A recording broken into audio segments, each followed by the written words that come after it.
તો ગારિયાધાર શહેરમાં અવારનવાર ગટર ઉભરાવાની સમસ્યાથી સ્થાનિકોને છુટકારો મળશે।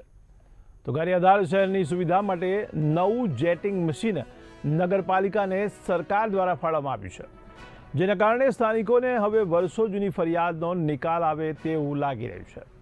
તો ગારિયાધાર નગરપાલિકાને અંદાજે 63 લાખનું નવું મોટું જેટિંગ મશીન અને અંદાજે 13 લાખનું નાનું મશીન ફાળવવામાં આવ્યું છે। આ જેટિંગ મશીનનું ઓપનિંગ નગરપાલિકાના પ્રમુખ તેમજ નગરપાલિકાના સદસ્ય દ્વારા કરવામાં આવ્યું હતું। 23/3 રોજ પહેલાં તો બજેટ બેઠક હતી, ત્યારબાદ બજેટ બેઠક પૂરી થઈ, ત્યાર પછી નવા 2 જેટિંગ મશીન આવેલા છે, જે ઘણા સમયથી ગારિયાધારના લોકોનો પ્રશ્ન હતો કે પાણી ગટરનું બધું ભરાઈ જાય છે અને પેલું જે જૂનું હતું એ બહુ જૂનું થઈ ગયું હતું અને બરાબર ચાલતું નહોતું।